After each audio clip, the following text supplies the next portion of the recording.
Listen, there's a very interesting video. People, especially us who are diabetic. Simple exercises do you recommend if I've just eaten something that's high in glucose that I can do quickly to help bring down my glucose spike? Okay, so put your feet on the ground, Stephen. Yeah. And just do some calf push-ups, calf raises. So you go up onto the ends of your feet and back down.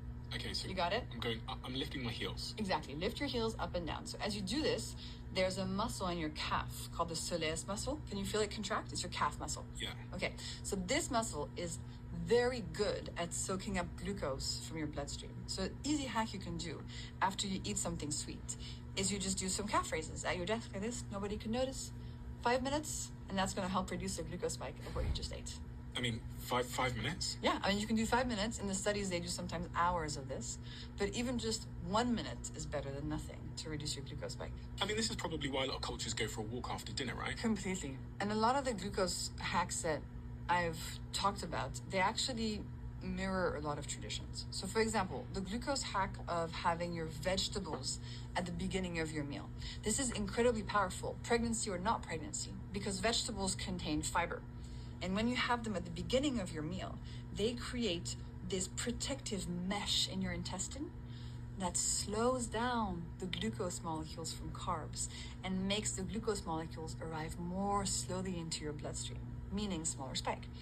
Now, eating veggies at the beginning of a meal, that's something that we call crudité in France, which means there's this tradition that honestly people don't really do anymore of raw veggies at the beginning of your meal. The best thing to do is to move your body. So get up, find a spot in your apartment that needs to be tidied, find a place you got to vacuum, find some laundry to do, and do that within 90 minutes after eating. Your muscles are your best ally in reducing your glucose spikes after you've eaten. So what's going on there? I start eating a cake. I finish eating the cake. How long have I got to get that cake into my muscles? That's a great way to put it. You have about 90 minutes, so an hour and a half. Okay. That's when the spike is usually going to be at its maximum. So if I start squatting... Yeah, squats are a great tool. I want to go for a big muscle, right? Yeah, absolutely. So there's some studies showing that if you do, I think it's 5 squats or 10 squats every 5 minutes, that is a very powerful way to get your glucose spike down. Now, you don't always have the space to do some squats, but if you're alone and at home, go for it. That's one of the best ones. So what's going on in my body there? I start squatting, I'm working my glutes. Yeah, so your glutes are looking for energy. And the first place they look is in your blood. They're looking for glucose. Okay. Because glucose is the energy that your muscles are using. What are the simple